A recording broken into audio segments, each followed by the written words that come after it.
of Central High School, Raymond Green.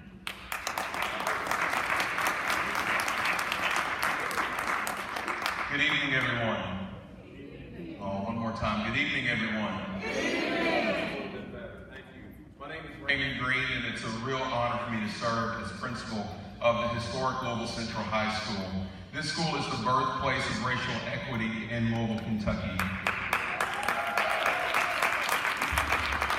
Central High School began in 1870 as Louisville Colored School because prior to this school's existence, there was nowhere for black children to attend public school.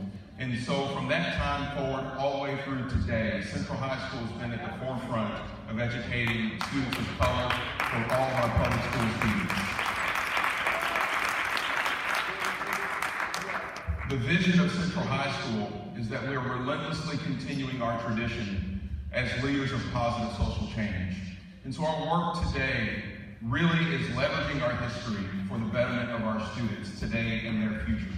And so we are honored to host this event. We believe in public school. We believe in everything that public school stands for, and we are thrilled that you chose to come here tonight to engage in this work and to engage in meaningful work around public education. So again, I want to say welcome to you.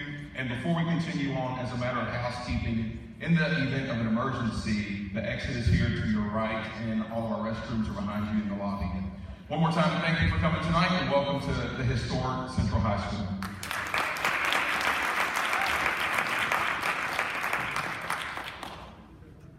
Next up, let's welcome Dr. Marty Polio, the Superintendent of Jefferson County Public Schools.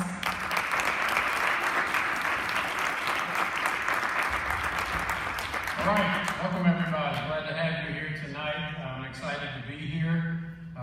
First of all, I want to thank all those supporters of Jefferson County Public Schools, especially over the past year. And we have had a whole lot of supporters, this group included, that is putting this on tonight, that has worked to support, and many throughout our community who have been strong supporters of JCPS, and I know it has meant a lot to me and to our board members. And so I know we have at least one board member here, Chris Brady is here, so I recognize Chris Brady. Did I miss anybody else who came in?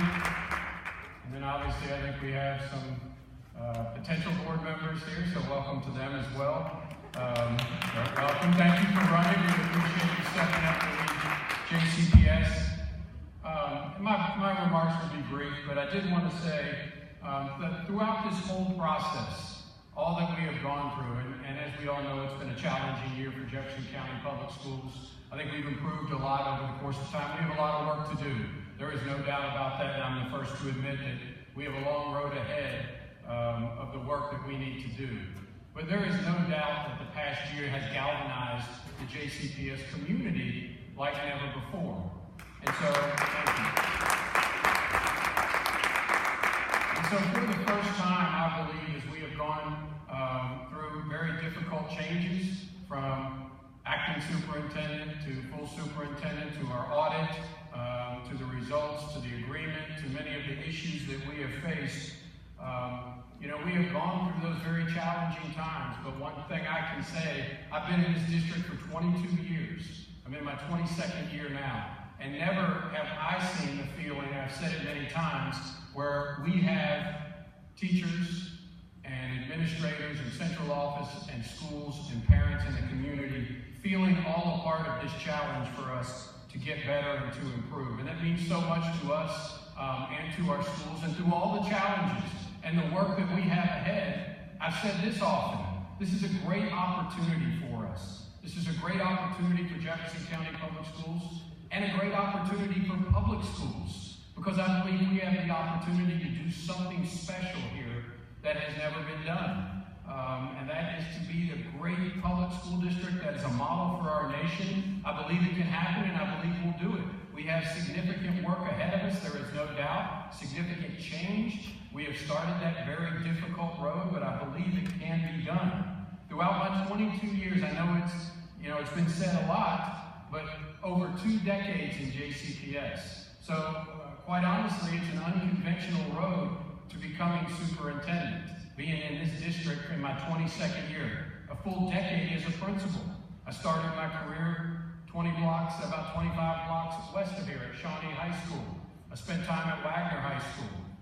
8 years as a principal at Jeffersontown High School and 2 at Doss High School. My parents were both teachers in the Jefferson County public school system. My daughter goes, I'm a proud parent of a JCPS student. She's a middle school student. God help anyone who's a middle school teacher out there. Do we have any middle school teachers out there? All right, God bless you. I know how challenging that can be, but I am a proud parent, so I share in that part of this as well, being a superintendent and a parent. But that's why this means so much to me. That's why this district means so much to me and the success of this district. Because I have put my career in this district. 22 years of work for students in the school and now the whole district. I never thought I would be the superintendent of JCPS throughout that time. But here I am now with this opportunity. And I believe this is my mission and my professional purpose in life is to make this a great district. And I'm committed to doing that. It is my outside of my family. This is my life now, is the improvement of Jefferson County Public Schools and doing everything I can to make this a great district and make this community extremely proud of public schools. So I appreciate all the support that you all have given. And I just wanted to close by saying this. Often I'm very proud to be the superintendent of Jefferson County Public Schools. I'm especially proud when I go into schools and I go into classrooms and I see the effort and what teachers are doing in Jefferson County Public Schools, committing their lives to these children. And I don't think that is said enough. And really thanking our teachers and our administrators and people in the school, and I'm often proud.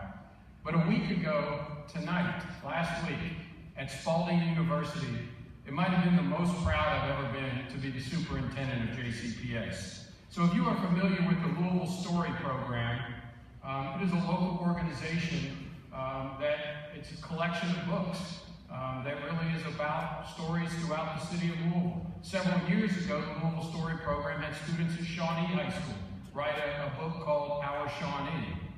And just recently, a book was published from 9 strong, powerful, inspirational young women that either are or were Jefferson County Public School students. Each and every one of them went to Iroquois High School. Some are at U of L now, and half of them are still at Iroquois.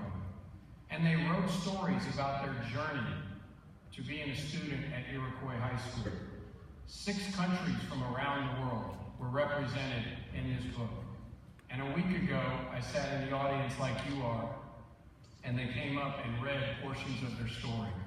And these were stories of young ladies, a young lady from Pakistan who had escaped to the United States because she couldn't freely go to school in Pakistan and came here and is now working to get to the University of Louisville.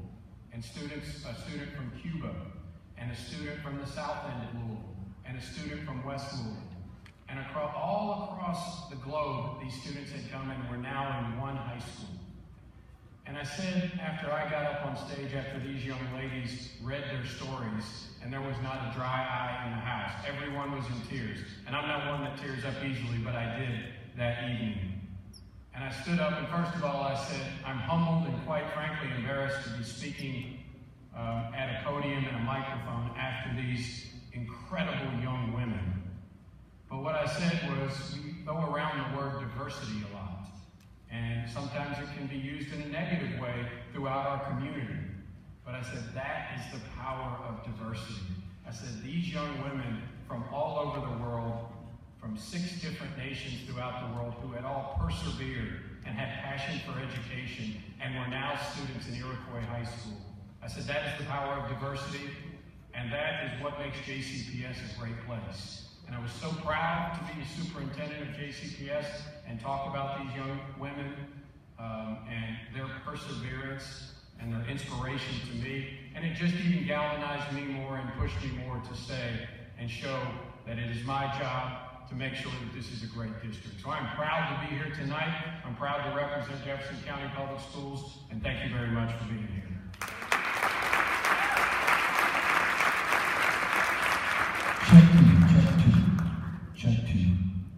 Next up, we have Ravitch. Kim, President of JCTA.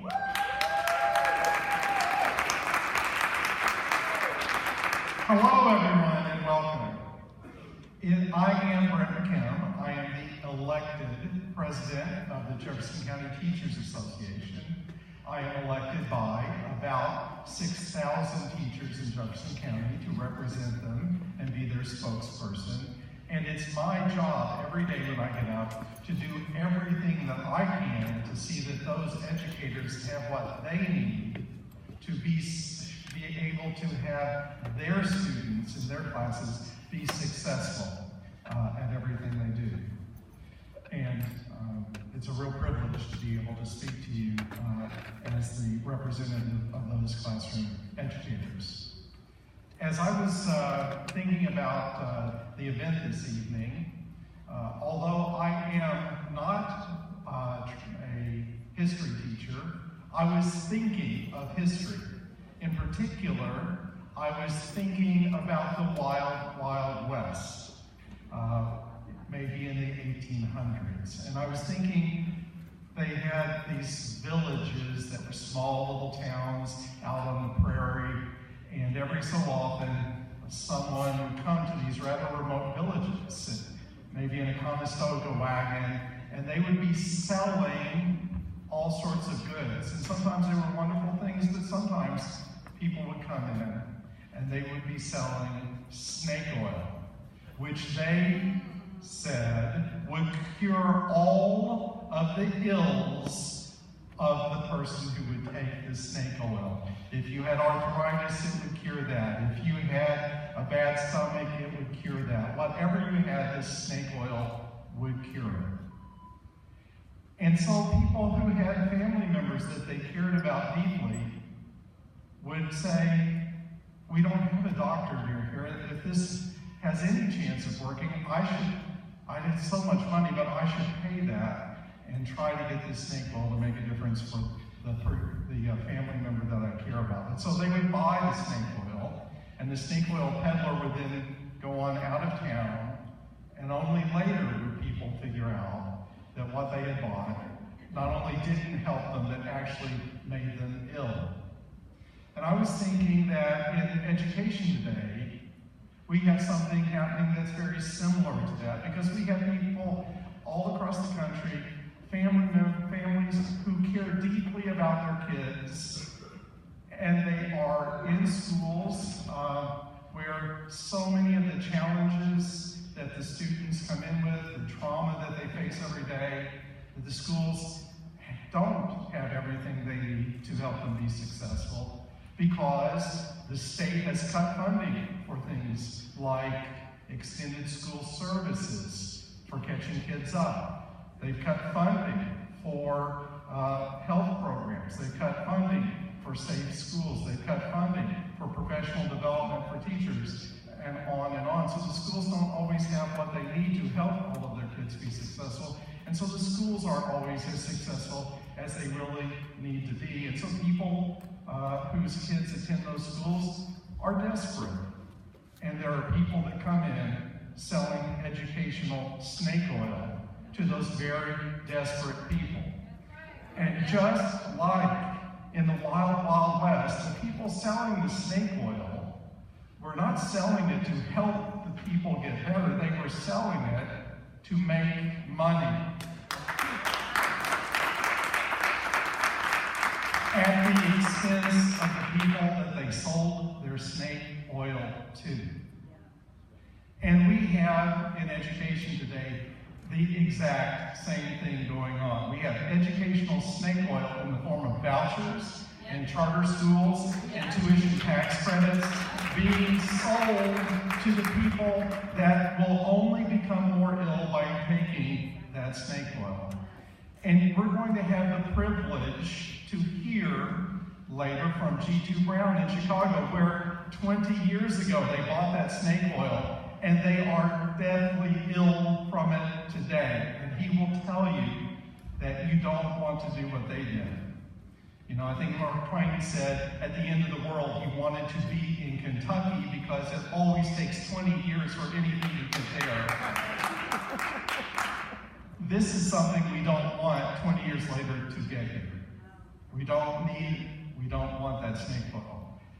That doesn't change the fact that we do have serious problems with our schools, but no privatization snake oil is going to fix that. A community that's dedicated to those schools and those students, that's what will fix that. And that's why we're here today, because we want to come together as a community and demand more from others in the community, and especially from those in Frankfurt that have been cutting and cutting and cutting and blaming and blaming and blaming. So, I'm looking forward to hearing our speakers tonight, as you are. Again, the teachers in the Jefferson County Teachers Association are committed to being partners in our community effort to do what's authentically in the interest of kids. And I look forward to working with all of you to accomplish that for our students. Thank you so much. Thank you, Brent. Next up, we have Sharon Felton, Pastors for Kentucky Children.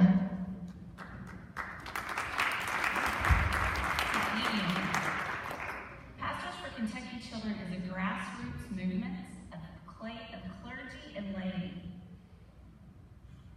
We are a group who believes in the power of public education, and we want to advocate at all levels of government so that all children get the education that they deserve.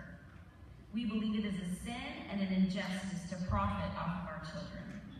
A sin to segregate by economics or race, and a sin to assume that children of certain ethnic groups or backgrounds have little to no potential. Charter schools and scholarship tax credits, vouchers, work out of this injustice. We know that God cares about educating all of our children and lifting every child to their God-given potential. This is a justice issue, and we are here to stand for justice.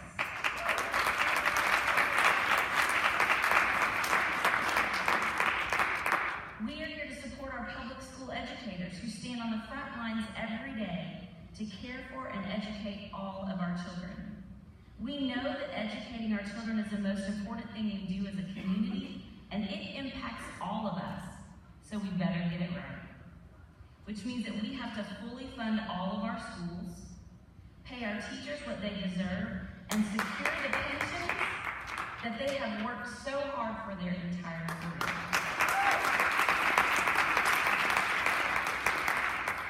These amazing educators deserve our support. Our children deserve our investment, and they all need us to vote in 19 days. So get to know where your candidate stands on education issues. Let them know how you stand on education issues. Then stand up and vote for our communities, our schools, and our children. Thank you.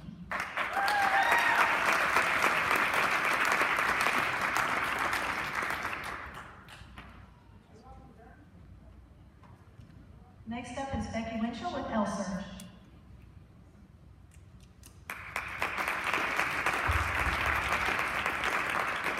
Good evening, wonderful to see all of you here.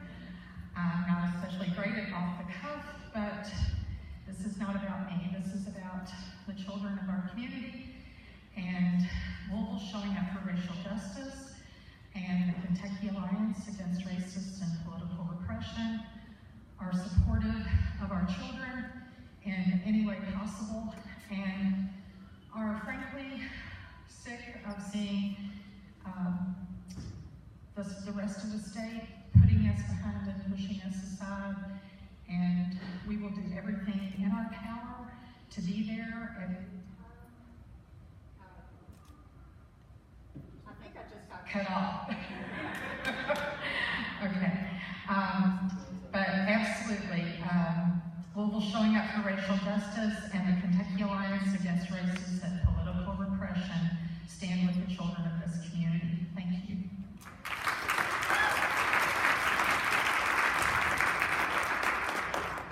Next up, Tia Edison with the Kentucky Alliance Against Racial and Political Repression.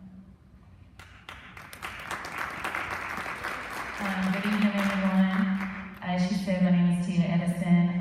I have been with the Kentucky Alliance Against Racist and Political Repression oppression for 20 years now. I am also a JCPS parent of a proud Central senior. I am an educator as well, middle school. So I wear several hats, and it is so important that we all wake up and demand equity and defend public education, because these people are coming in and they feel like they know exactly what our students need, but no one knows what my students need more than I do. We need trauma-informed care. We have a game bill that just passed, and they are targeting our most impoverished kids. They will be pulling high school students over if they're riding three or four in a car, and then we wonder why they are traumatized. What are we doing? We need to not defund education, but we need to fund all of the issues that are going on. And I'm so optimistic with this new superintendent that we have. So I would like you to all stand with us and support and defend public education and stand up against these charter schools. Thank you. Thank you, Tia. We would like to thank our sponsors, our co-sponsors, including Central High School, for opening up their space to us, Principal Green and his hospitable staff, Dr. Mark Conti, who's been helping us backstage the last few days, Central High School Marching Band, let's give a hand for them, as well as the Stingettes and the Toilettes, Network for Public Education, Journey for Justice and Legal Women Voters for bringing in our speakers from out of state, our national speakers, as well as our volunteers and our donors who made this possible. And of course, the speakers who waived their speakers' fees so they could be here, because they know how important it is to get this message out here in Kentucky. What do public schools mean to you? They're the cornerstone of our democracy and the bedrock of our community. An attack on public schools is an attack on democracy. These are quotes from Diane Ravitch. There is a so-called education reform movement that claims it is about improving outcomes and increasing accountability, but it's really a way to create a failing schools narrative so that it's perpetuated by a few so they can swoop in and quote-unquote save the day. How? We need to keep public pressure up. Educate yourself. Who are the dark money groups and billionaire elites driving the destruction of our schools? The Koch brothers, Allen, Gates, Waltons, and others. Talk to your coworkers, friends, family, and counter the narrative as much as you can between now and November 6th.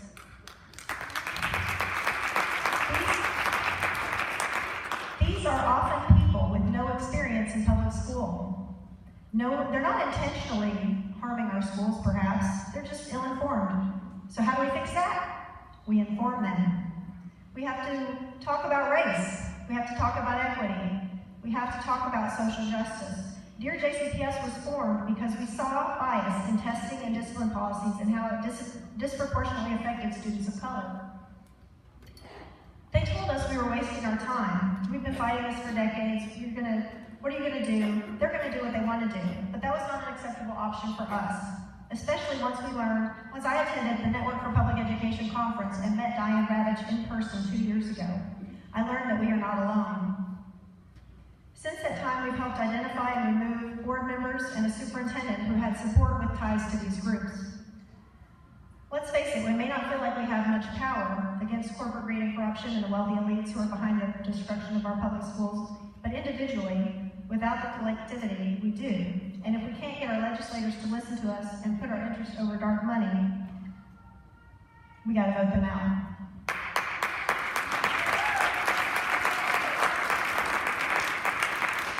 We are going to be broadcasting live, so that's why I'm watching the clock. We actually have a live radio program. Robin, how are we on time? All right, I'm ready. So I'll just wait for you to point at me. You ready? Hello and welcome to Save Our Schools with Dear JCPS. We are broadcasting live tonight from the Save Our Schools rally at Central High School in Louisville, Kentucky. We are broadcasting on Forward Radio 106.5 FM. You can also find us at forwardradio.org.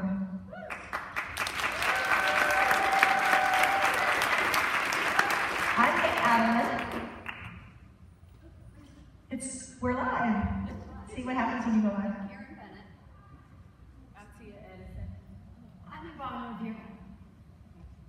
We are your hosts of Save Our Schools and Dear JCPS. This is not our first live broadcast, but it is our first remote live broadcast. So as you see, we have a few challenges with the live remote broadcast, but we're doing it. It's happening. So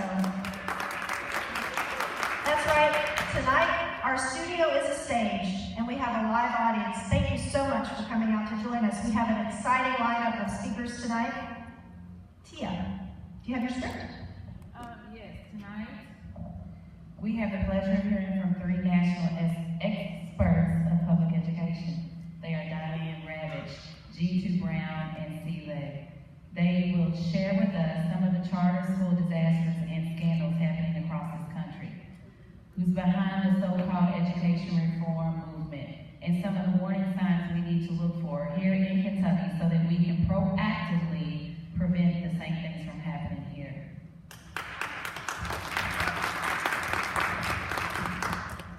I'm fortunate enough to have the opportunity to introduce Legg. She is the former education chair for the League of Women Voters of Florida, and she writes the education blog for the League of Women Voters of Florida, but it's followed by members of leagues from across the country and pro-publication people who aren't members of the league at all. She's a one-time public school teacher, and Dr. Legg has a doctorate in education research, measurement, and evaluation. She was later directing the Office of Instructional Resources at the University of Florida. And while she was there, she managed several statewide or K-12 and college assessment programs for Florida's Department of Education. Dr. Legg served 2 terms as the chair of the College Board National Advisory Committee, pretty prestigious, and she also directed the Partnership in Global Learning. And that's a consortium of universities in Brazil, Mexico, and Florida, and they collaborate on instructional design for real online learning, not that K-12 stuff.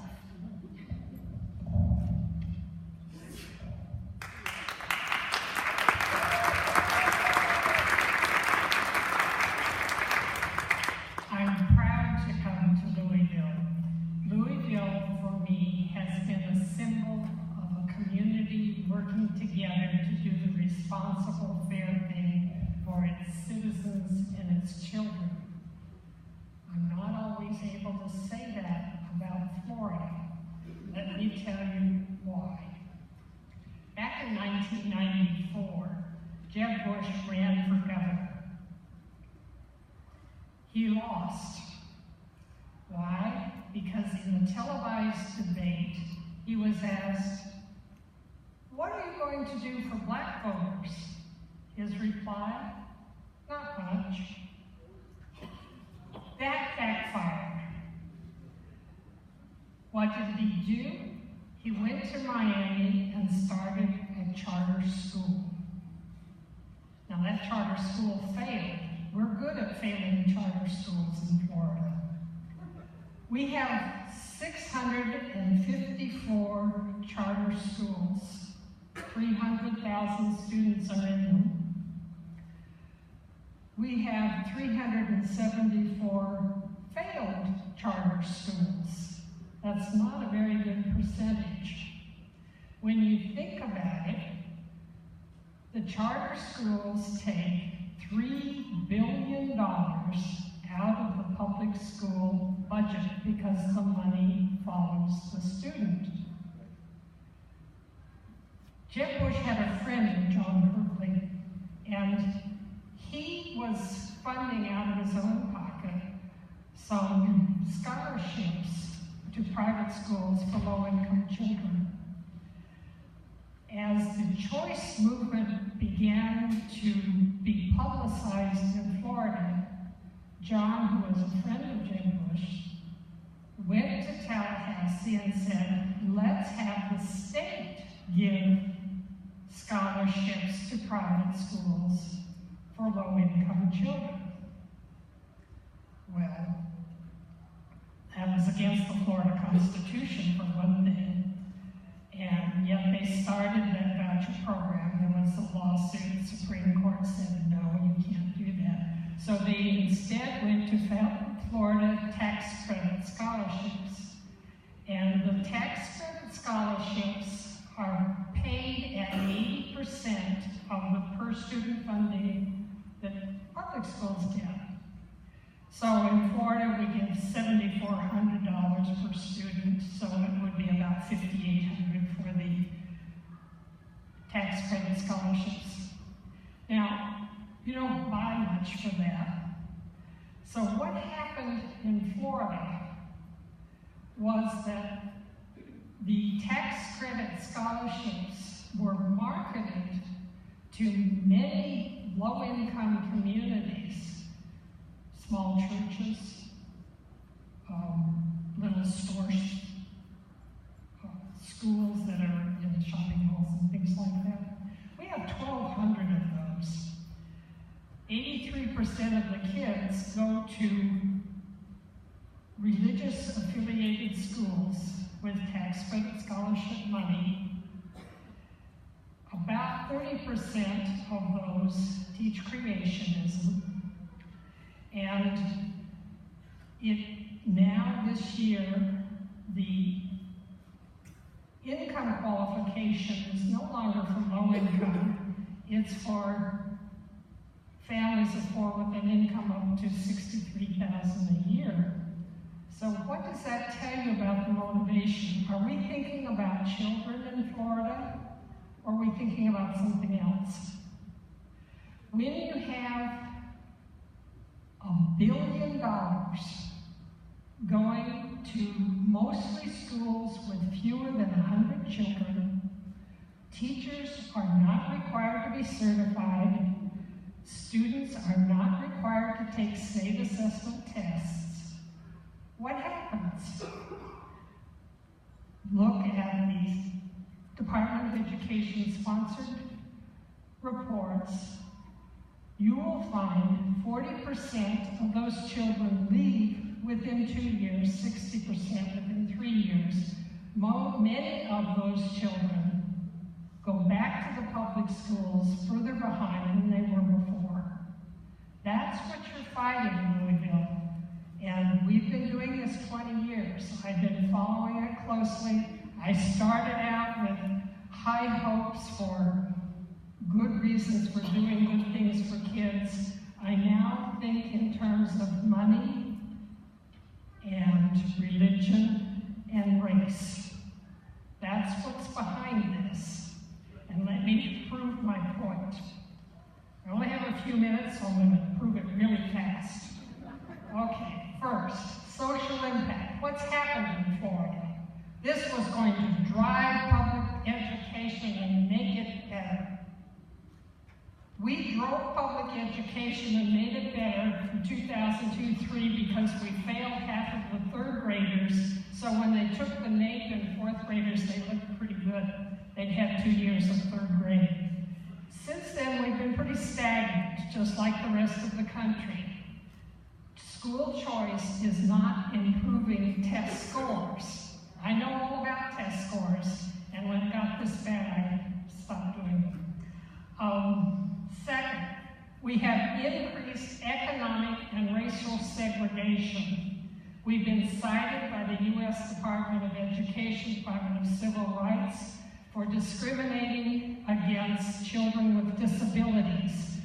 We have higher percentages of all black and all white schools than we ever had before. Third, we have a looming teacher shortage. The test-driven curriculum in Florida is so stringent that we have children crying over tests. We actually had a kindergarten teacher in our district in Alachua County who said, I just refuse to give this online test to my kids. They don't even know what a mouse is. How can they take a test on a computer? Actually, she won her case statewide, and they dropped online testing for kindergarten.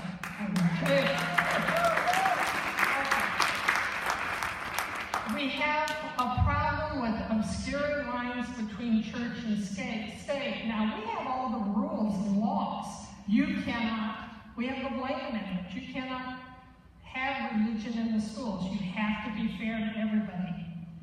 But in fact, with charter schools, we have some located in churches. If they're Catholic churches, they have to take the cross off and, you know, these kinds of things. But the reality is that religion has gotten to such a public level that we have groups trying to take control of the textbooks away from the school boards, this kind of thing. It's become a political hot potato. More good news, the financial impact. I call it, and if you don't remember anything else, remember some of my slogans. School choice churn. Florida has an inefficient and costly system. Now, it was supposed to save money. That's how it was sold in the beginning. But what do we really have happening?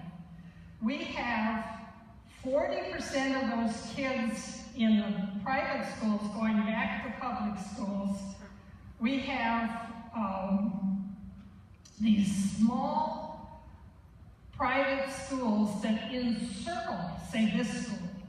So what you will have, if you have this charter thing happening, is since the school board doesn't get to regulate which schools open, which charters open, or which private schools with tax credits open, they encircle a neighborhood. Then they draw the kids out. So this school would become under-enrolled. That means you can't afford your really nice magnet programs and things that you have here because you won't have the enrollment to keep them up. This happens all over Florida. We've had state or local school boards file lawsuits over this issue. But because of the cronyism, the political, our State Board of Education is appointed by the governor, who's a very pro-privatization governor. So he loads the State Board of Education. School board says, no, you can't start your charter school here, and the State Board overrules them. That's the reality on the ground. Profiteering in real estate. 45% of our 650 charter schools are run by for-profit management companies. Our state law says they have to be non-profit. So they subcontract to for-profit companies. The for-profit companies have their own companies. They have real estate companies like CSUSA has Legg. They go out and buy the property. I'll give you an example of one that is outrageous but common. Woodmont High School in Tampa was purchased of an AT&T call center for $1.2 million. They left it alone for 2 or 3 years, had it reevaluated for property values. The property value went up to $3 million, just sort of miraculously. And then they went in, did a little bit of remodeling, had it reevaluated again, and they changed it with quitclaim deeds for $1 or $10 so they can get a new property assessment. Went up from 1.5 to 3 to 6. They put in $1.5 million for air conditioning, opened the school on a reappraised for $9 million, and the lease from Red Hat, which is owned by CSUSA, is $1 million to a year with an escalating clause that over the life of the lease contract will be bigger than the budget of the school. This is profiteering. That's why I say this whole industry is about money. And there's a lot of money to be made. One of the good things about the for-profit issue is that it really makes people mad. And you get some response, because one of the biggest problems is that people think that those schools are over there. They're not my school. It's those schools over there. When you begin to see that it's my school, then parents and voters get engaged. How is that happening in Florida? Well, I can tell you right now, in my county, it's about the size of Lexington. We have a half-cent sales tax on the November ballot for facilities for private schools, or for public schools. So why? Over the last 10 years, with the focus on cut taxes and use school choice to spread the kids out, the district has lost $168 million in facility funding. Our district has schools literally that flood. You know, it rains in Florida. So we have Idlewild School that keeps sandbags there all the time. So every time it rains, they run out and put the sandbags so that the halls don't get flooded. We have roofs that leak. We have literally classrooms with buckets so that the rain drops into the bucket. We had a league forum with the superintendent of schools at our big GHS high school just a few weeks ago. And on Wednesday, the district staff called me and said, Sue, we have to change the location of the forum. We were going to have a big group like this. And why? The air conditioning went out. We have air conditioning that is past its useful date. So they're even having to tool some parts of the air conditioning system because they don't make them anymore. The air conditioners are that old. You can't drain forever. So this is the situation. The hope is, one, that you get actively involved and find out about this. This is not small stuff. This is our life of our democracy. And we've won big court battles. We've had 9 court cases in 10 years. We have just won one in state Supreme Court 3 weeks ago against the charter independent system. We do things that work, and we hope that looking at Florida saying, for you, we don't want to be like that. Thank you.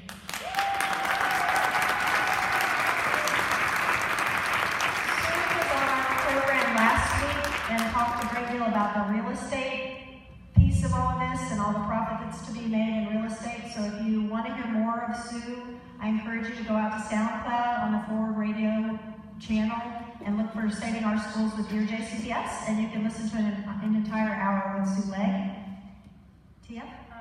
Yes, thank you so much. Well, as we hear all the data, and we need to know what we can do, how we can fight. So we need to understand and hear from someone who has done this. Charters is not here. We are trying to stop charters. But how do we do that? We need to listen to somebody where charters has came into their schools or came into their city, shut down so many schools, and they fought back. So if you haven't heard of Jitu Brown, you are going to be amazed. He is the National Director for Journey for Justice Alliance, which has 30 grassroots organizations in 23 cities. He also, with 11 community activists, did a hunger strike in Chicago. So if you want to know what to do, you need to listen to this man. And if you don't stand on your feet before he speaks, you will be standing on your feet afterwards. Please give a round of applause for Jitu Brown.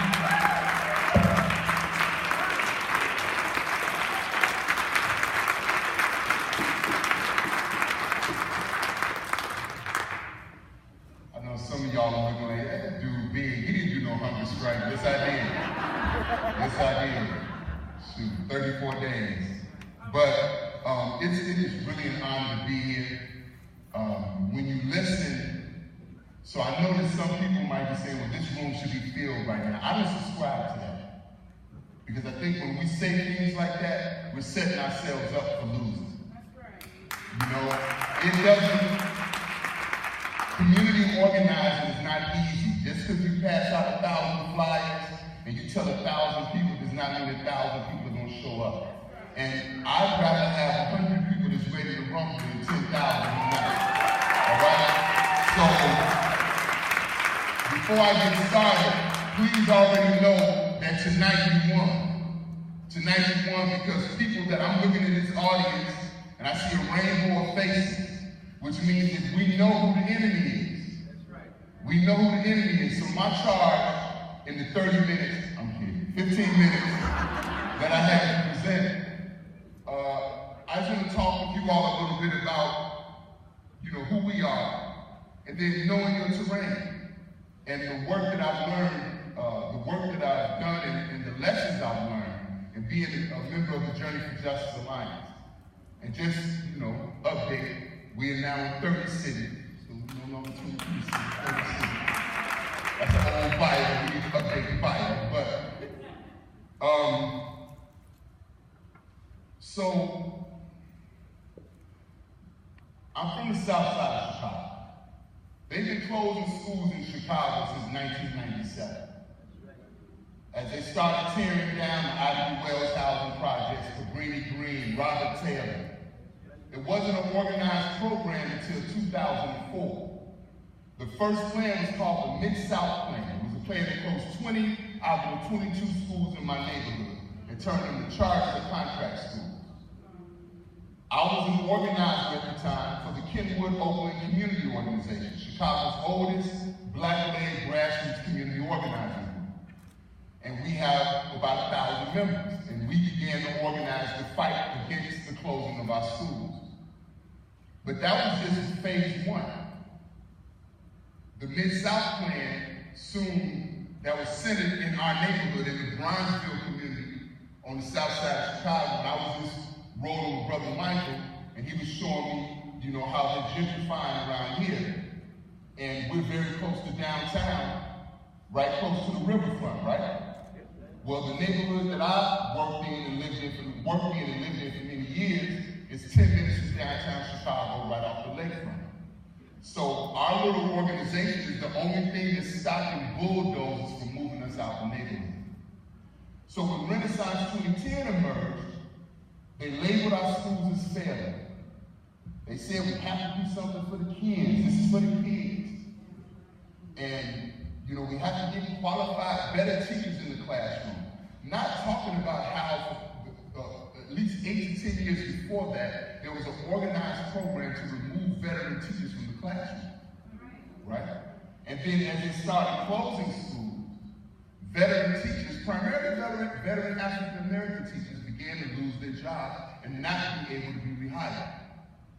So we fought against Renaissance 2010 for many years. We won some battles and we lost some battles.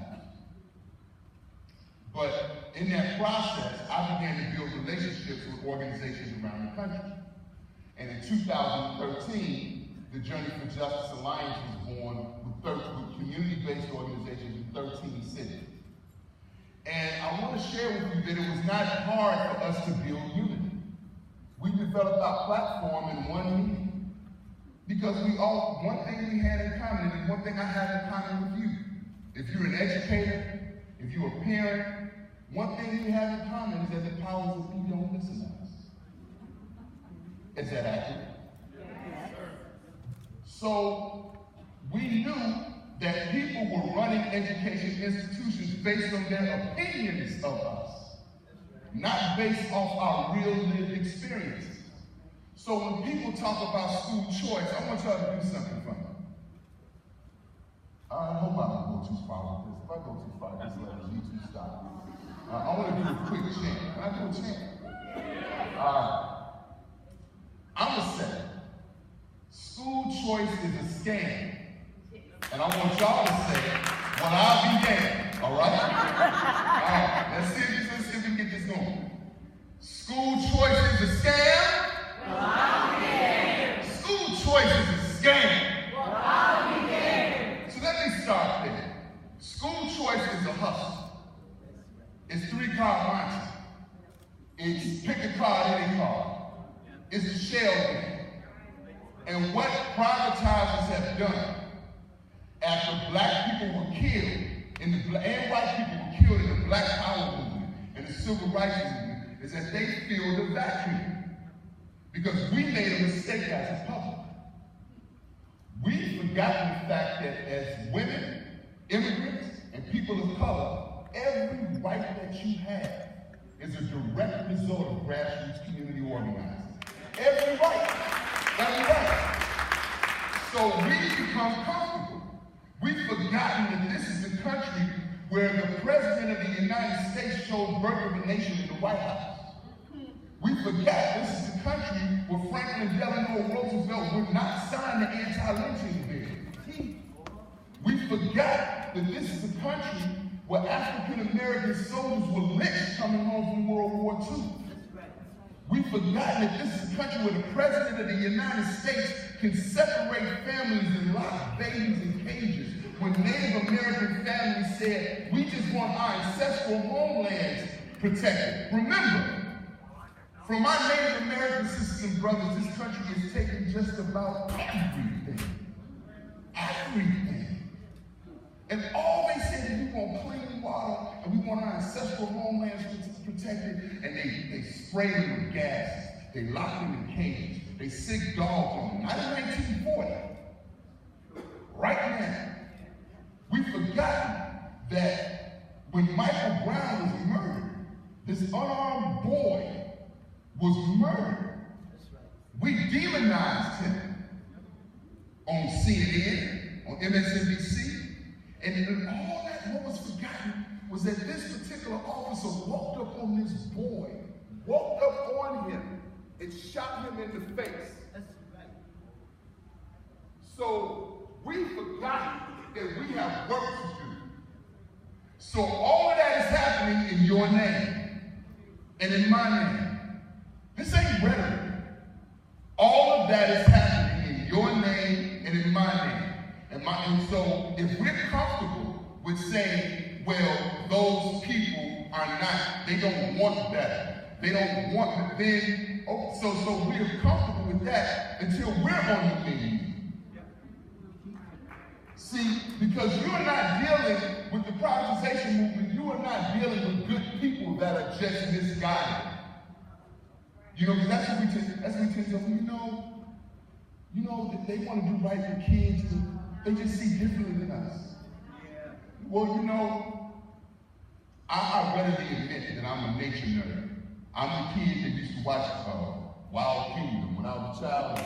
And today I'm watching Nat Geo Wild. I drive my wife crazy because either I'm watching football, CNN, or Nat Geo Wild. So, in that, what you learn when you watch the nature programs is that a killer like the leopard jumps out the tree. Before you knew it hit you, he got you by the neck. He holds you until you die. He drags you up in the tree and eats you. Yes, sir.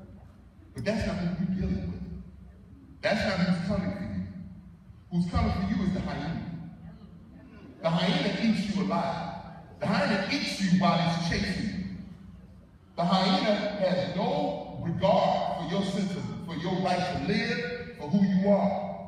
Privatizers don't care. And the elected officials that carry their water, they don't care that only 1 out of 5 charters outperform traditional public schools. They don't care that they serve fewer students with English language learners and fewer students with special needs. The data does not matter because we haven't made it matter. So when you think about school privatization, let me tell you from the battle scars of someone who lived in the same community where Sam Cooke comes from, where Lou Rawls comes from, where Richard Wright comes from, where Red Fox comes from, where Mahalia Jackson lived, where Louis Armstrong lived, where Dr. Daniel Hill Williams, the first man that performed successful surgery on the human heart, built Providence Hospital, the first teaching hospital in the United States for African-American doctors and nurses. I come from the Bronzeville community, one of the proudest black communities in the United States, and they starved us. They labeled our schools as failing. What they didn't talk about was the inequity that ran rampant in the city of Chicago.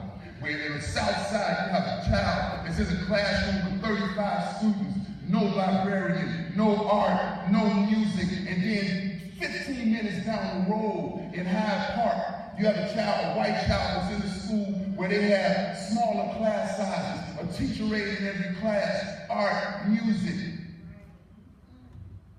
See, the mandate of Brown v. Board, this country has ran from like it was the plague.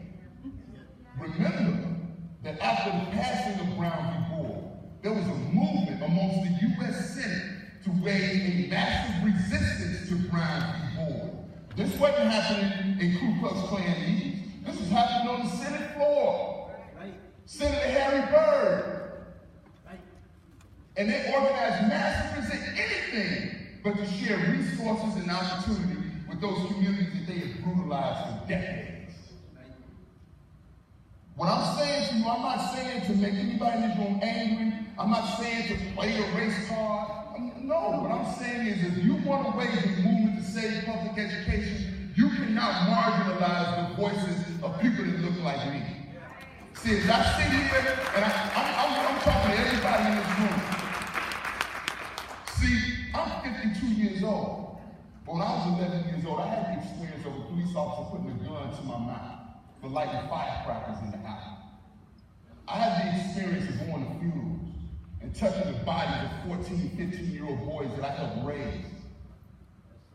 I have the experience of one of the kids that I raised, Kevin Ambrose, getting murdered in the middle of the street with no trauma center in our community. So he had to be taken to the county hospital, and his mother looked me in the face and said, when they said they was taking Kevin to the county, I knew he wasn't going to make it. So I see people in this room that are close to me in my age group. I want you to understand the different lens that we look at the world through. And I have a son. My son is 9. He's the greatest little boy on the planet. My son. But I fear for him. I don't fear for him because of what's in my neighborhood. I fear for him because of the world we live in. You know what? I'm at the place where I don't want my son to go to like a majority white university. With the climate that's out there right now, I don't want him to go to a place like that. I fear for him. Because what we have not done, sisters and brothers, is we have not addressed, we have not reconciled that deep hatred that this country has for us. We have not got on the battlefield and said, I'm going to wage war on that because I don't want my child to grow up like that. I don't want my child to have that in their heart. And we look the other way. But our enemy is the same. So for every teacher in this room, for every school employee in this room, the same pack of hyenas that's run after you is run after you. There is no escape. There is no other way. We must work together. But if we work together, we must work together through a rooted, we call it unity, rooted in self-determination. So I just want to share with you the weakness of the privatization. Because while they're spreading all over the place, they're also losing all over the place. They're losing battles on the ground. So we believe that our work now is to reinvigorate our communities, learning the artistic science of community organizing. Community organizing and activism are different. Reverend Jesse Jackson is probably America's greatest activist. But Reverend Jesse Jackson is not a people mover. His celebrity takes him into places where he can address issues that other people cannot. But Ella Baker was an institution builder. Fannie Lou Hamer was an institution builder. Al Raby was an institution builder. E.D. Nixon.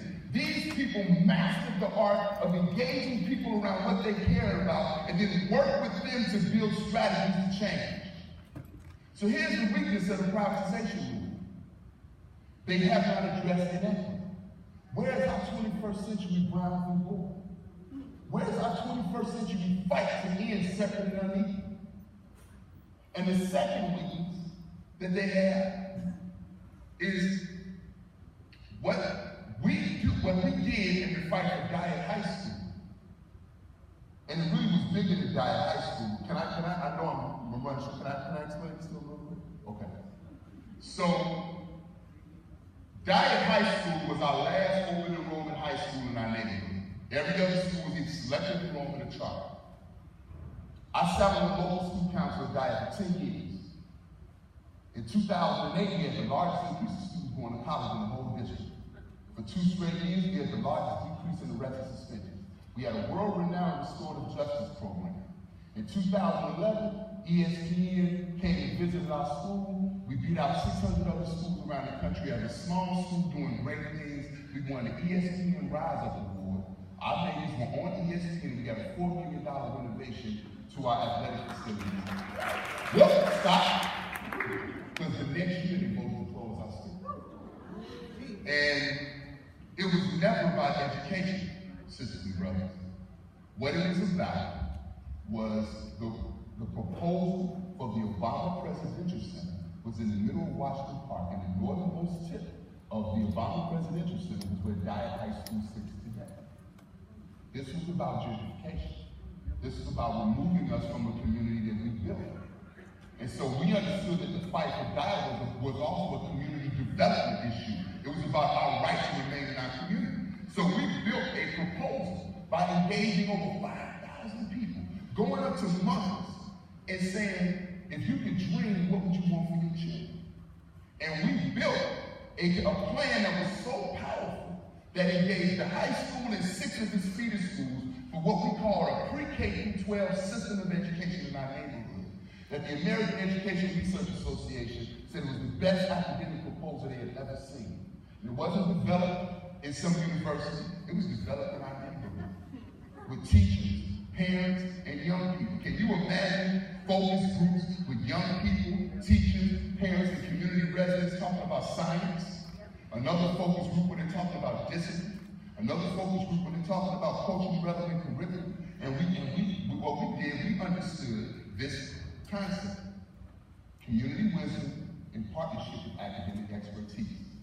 So I don't want to hear anyone in this room say that people in Louisville don't want to do anything. We don't know community organizing. We have to engage people around what they care about. One thing that the privatization movement will never do is ask you what you think and mean it. So who will engage with people in our neighborhoods and start building a vision for what Louisville schools should look like? Because people will fight for what they help to build. We always get buy-in, right?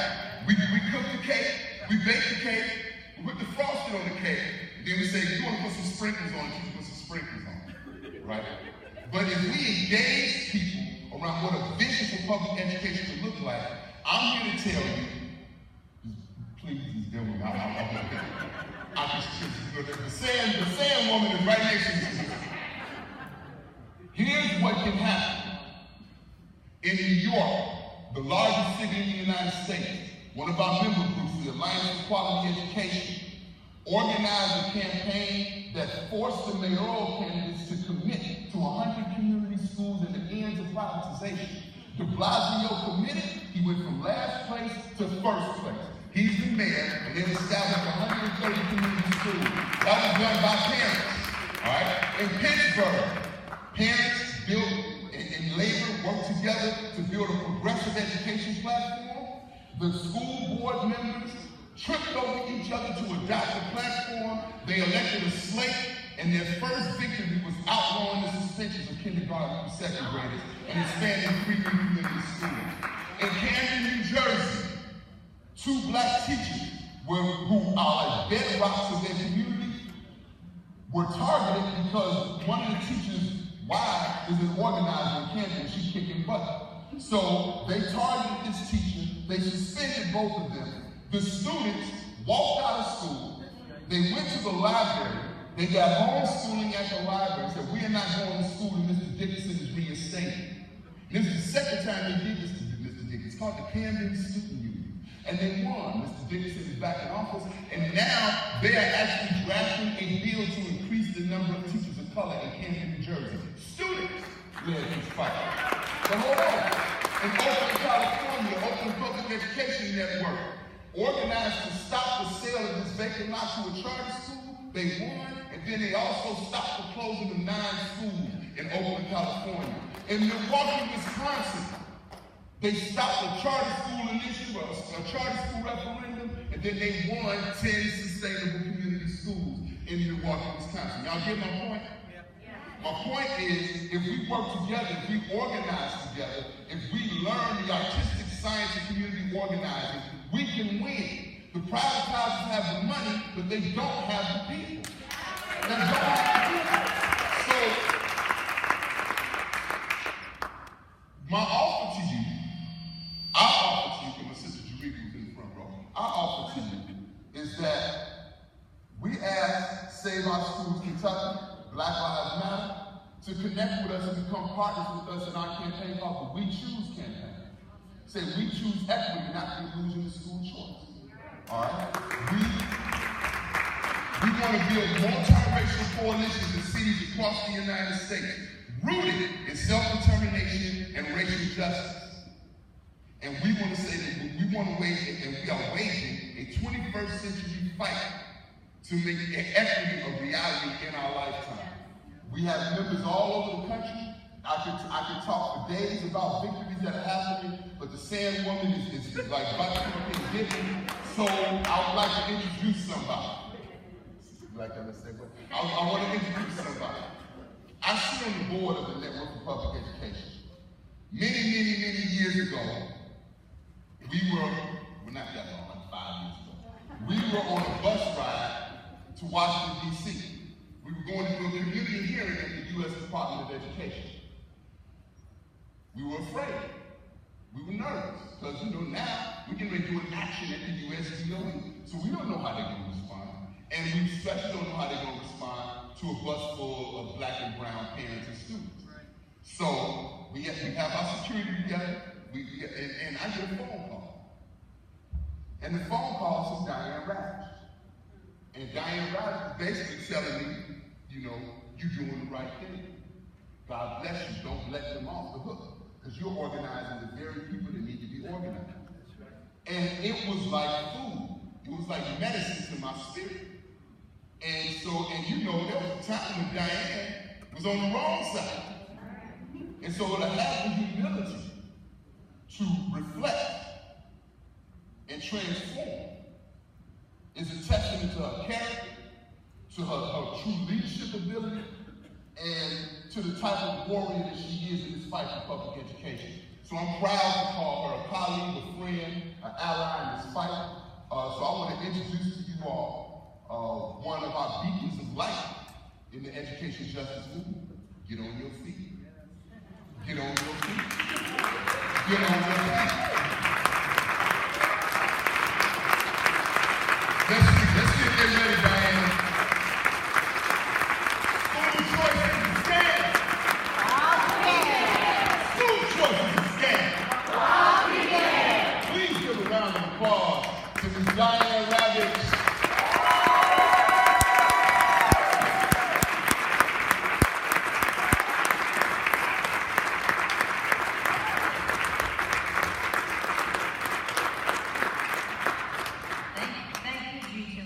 Jitu called me from the bus a couple of years ago, and he told me what he was doing. And I said, Jitu, I'm counting on you right now because there are all these billionaires who are going around saying that they are the civil rights leaders of our time. And I cannot picture Martin Luther King arm in arm with Wall Street. I'm sorry. And he said, I'll do it. And that's what he's been doing. Well, last May, I decided I was not going to do any more public speaking. Done with it, I turned a certain decade, which I won't mention, but I'm very old. So I said, I'm done with the speaking thing. And then Gay Abraham called me. And she said, you got to come to Louisville, because you're going to Indianapolis. So Jitu and I are heading for Indianapolis tonight to the conference of the Network for Public Education. And the two things I want to talk to you about tonight are, first of all, the importance of stopping privatization, and secondly, and I won't get into detail about this, but I could give another whole speech about it, the misuse and the abuse of standardized testing.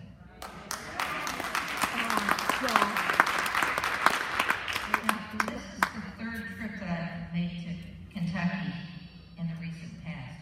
In 2014, I came to speak to the Kentucky School Boards Association, and then a few months later, much to my surprise, I got a phone call and was told that I had just won the Ravitch Award. So right back to Louisville in 2014. The only thing that had changed was that I'd broken my knee, and it happened about 3 days before I was to get the Ravitch Award. So I came here not quite sure that whether I'd fall over getting the award. And I had the surgery the week after I came home. But the reason I mention this is that something happened when I spoke to the Kentucky School Boards Association, or right after I spoke. I left the hotel ballroom, and in the lobby of the ballroom, all over the walls were posters and banners from every school district in Kentucky. And the banners and posters had been made by the children. And I was so taken with this that I walked around with my cell phone taking pictures. And every banner had the name of the district and pictures of the kids and their homes and their school. And I just thought there is such a bond between these children and their community and their schools. And I was very moved by this. And I thought, this is a display that says, these are our schools, this is our community. Now, public education to me is not a partisan issue. Public schools belong to everyone. Whether you're a Democrat, a Republican, an independent, the public schools are our schools. They're your schools. Just like the police and the fire and the highways, public schools are what the entire community supports through taxation. Even if you don't have children, even if your children are grown, you still pay taxes for public schools because you want to make sure that the younger generation is well prepared to carry on our democracy into the future. When you invest in public schools, you invest in our shared future. Just yesterday, I was doing a TV taping for an HBO special about education, and the narrator asked me, what is the purpose of public education? Is it job training? Is it college prep? What do you think? And I said, it's easy. Public education is responsible for preparing citizens, for preparing children and young people with the skills and knowledge they need to keep our democracy strong and vibrant.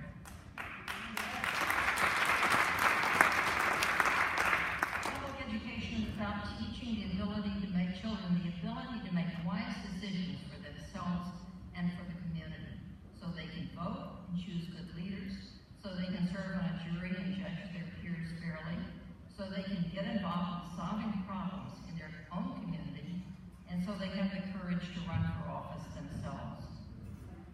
In recent years, there has been a well-funded attack on the very principle of public education.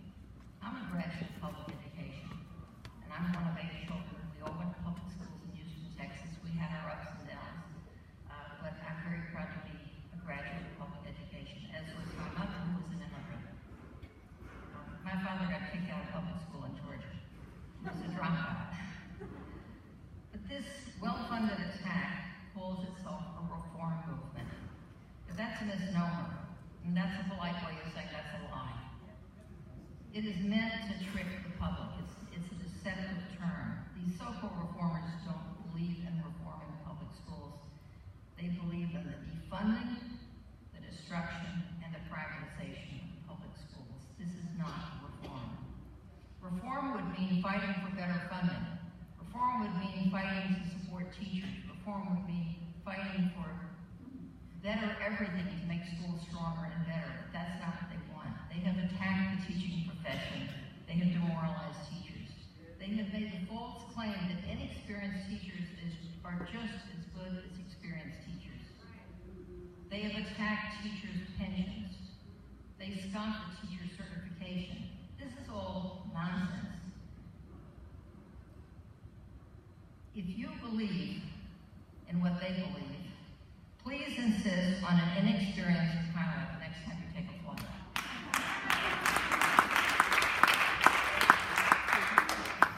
And if you have to have surgery, make sure that your surgeon never went to medical school. These so-called reformers have insisted on measuring teachers by student test scores, which has failed wherever it has been tried. It took a rolling wave of wildcat teacher strikes this spring to stop the attacks on teachers.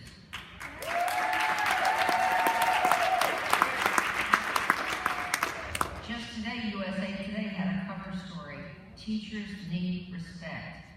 This is new. We haven't seen things like this. We saw a cover of Time magazine about how teachers have to work second and third jobs and sell their blood plasma to make ends meet. And this is the same Time magazine just a few years ago had a cover story called "Rotten Apples" about teachers. This is the same Time magazine that featured Michelle Rhee on the cover as the savior of public education. The heroic teachers of West Virginia, Oklahoma, Kentucky, Arizona, Colorado, and North Carolina, these heroic teachers have stopped the trash talk about teachers. So let me talk a bit about privatization. The public needs to know that every dollar that goes to charter schools or voucher schools is a dollar subtracted from public schools. They think somehow public schools will continue to be funded, and then there's somewhere the magic dollar fairy will be raining dollars down on the charters and vouchers. This is not true. There's only one pot of money, and every dollar for charters and vouchers is taken away from public schools. Public schools, charter schools and voucher schools have this advantage. They get to choose their students, and they get to kick out the ones they don't want. Public schools are responsible for all children who walk through their doors. We now know, after 25 years of experience, that neither charters nor vouchers perform better than public schools. Charters are free to exclude the kids they don't want, but they still don't outperform public schools. The few that do outperform public schools kick out kids with special eds or with special needs and never accept them, don't accept the kids who don't speak English, and kick out the kids who get low test scores. So, whoa, if you have that kind of attrition, you can do really well. Vouchers, we now know from research over the past few years, actually get worse results than public schools. In many states, Democrats and Republicans have joined together to oppose vouchers because they know that their public schools are the beating heart of their community. Public-spirited citizens stand together without regard to party to make their schools stronger and better, and to make sure that their students and teachers have the resources they need. And who's behind the privatization movement? I've studied this for years, and some of the wealthiest people in America, a long list of millionaires, who believe that schools need competition and a free market. Why? Well, they become billionaires because of the free market, so they think everyone should live by the free market. But we now know that their theories are wrong. Schools don't get better by competing for students, just as families don't get better by competing with other families. You build a community, you build a family, you build whatever community you're in, not looking at the other guys and saying, am I doing better than them, but what's the best we can be as a community and as a school. Milwaukee is one example, a sad example. It's had charters and vouchers for more than 20 years. There are now equal numbers of students in the public schools, the voucher schools, and the charter schools. It is one of the lowest performing districts in the nation on national tests. Detroit is overrun with charter schools. It is the lowest performing district in the nation. Children in Detroit transfer from school to school every year. 1 out of every 3 children in elementary schools in Detroit changes schools every year. There was recently a feature in a Detroit publication about a class of 31 children in 8th grade in Detroit. These 31 children collectively had attended 128 different schools by the time they got to 8th grade. And what that does is it means that they have no relationships. They have no relationships with friends or with teachers. They have no ongoing collective sense of we are a community.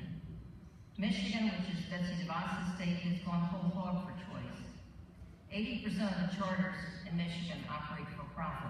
That means the taxpayers' dollars are being diverted to the investors' bank accounts. Since choice took hold in Michigan, Michigan scores on national tests have steadily declined, and they're now in the bottom 10. They used to be somewhere smack dab in the middle. They're now in the bottom 10. Churn and disruption are not good for children. And churn and disruption, furthermore, depresses learning. Children need stability. They need stability in the family, stability in the school, stability in their community. So we come to the case of Jefferson County, and the state says, let us take over your schools. We know how to run them. Do you know anyone at the state level who can run Jefferson County schools? No! I wouldn't think so. It's not their schools, they're your schools. There's not a single state takeover that has made schools better. State takeovers are a farce and a sham. The goal of the takeover is to take your schools away from the people who live here and pay for them and give them to corporate charter chains. It is the Walmartization of public education. And it doesn't work. For proof of failure, you don't have to look far. Look across the border to Tennessee. Tennessee won $500 million from the federal government and raced to the top money, and $100 million was spent creating what was called the Achievement School District. $100 million. The state took over the lowest scoring schools, most of them were in Memphis. The state recruited the leader of a Houston charter chain to run the Achievement School District. He pledged that within 5 years, the bottom 5% of schools in the state of Tennessee would be catapulted into the top 20%. Well, that was in 2012. It's 6 years later. This pledge was 5 years. It's 6 years later, and we now know that the Achievement School District was a complete and total failure. The charter leader bailed out, and he's got another lucrative job working for another billionaire. The lowest performing schools are still at the bottom. Independent evaluations concluded that the schools controlled by the local school districts made more progress than the charter schools that were part of the Achievement School District. It really was the non-Achievement School District. So I say you don't let them take your schools away. Say no. Be persistent. Say it loud. They have no secret sauce for success. Real improvement in school happens when parents, teachers, students, and communities work together to make sure that their children know they are loved and protected.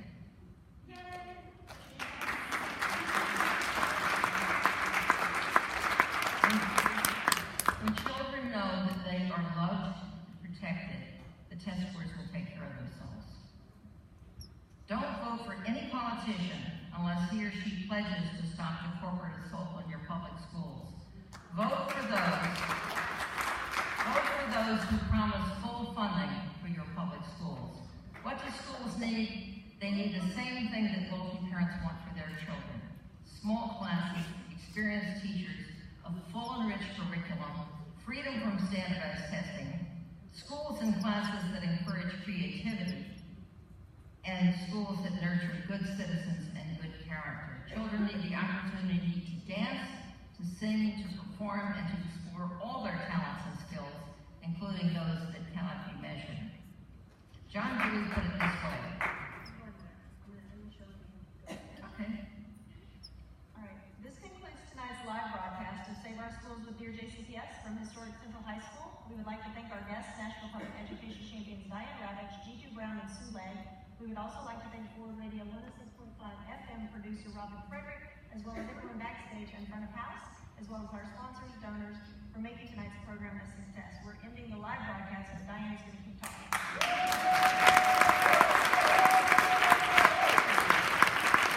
Okay. So, let me just wind up by saying my favorite quote from John Dewey.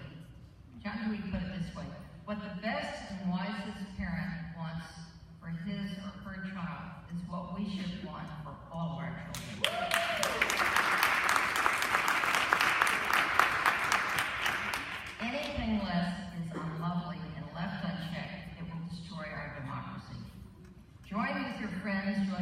measures to strengthen your public schools. They belong to you. They do not belong to the governor or the legislature or the state education department. I think we're in an epic battle between David and Goliath, and I believe, and I'm writing a book about this, David is winning.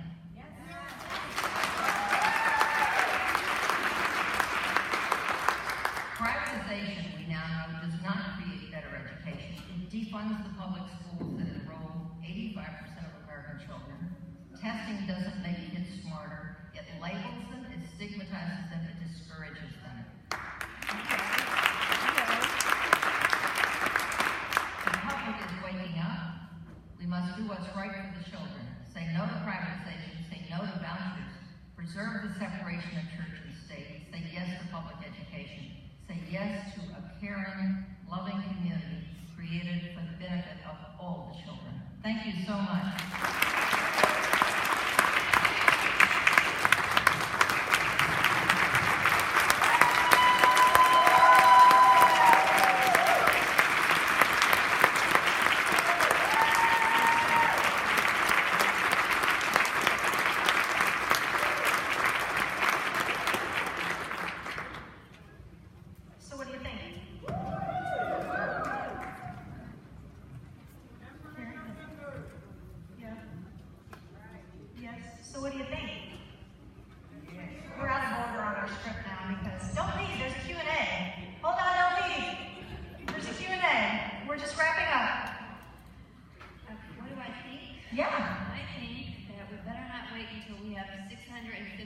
Charter schools in the state.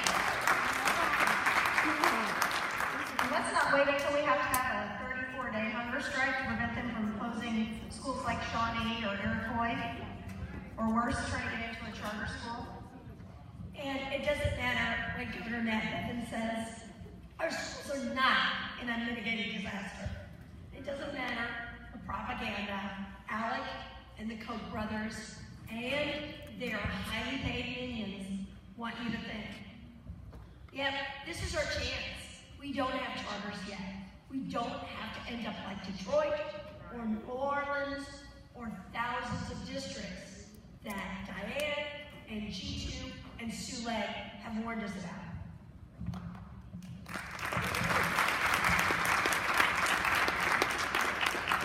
And as we have heard over and over again, it is much easier to keep them out than it is to kick them out once they have gotten through the front door. So the time is to act now. And can I just take 1 second to add, I see some elected officials and some people that are running for office to stand up, because I want people to see that these people are for our public education. And thank you so much for coming and supporting this rally.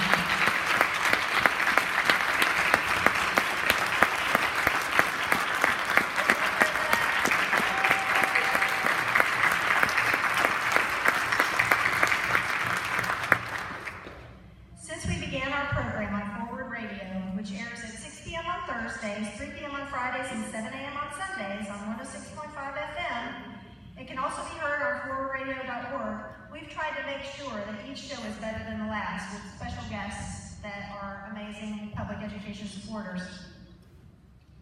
Okay, so I think this is it, because we are not going to be able to top this. I think you're right, Yvonne.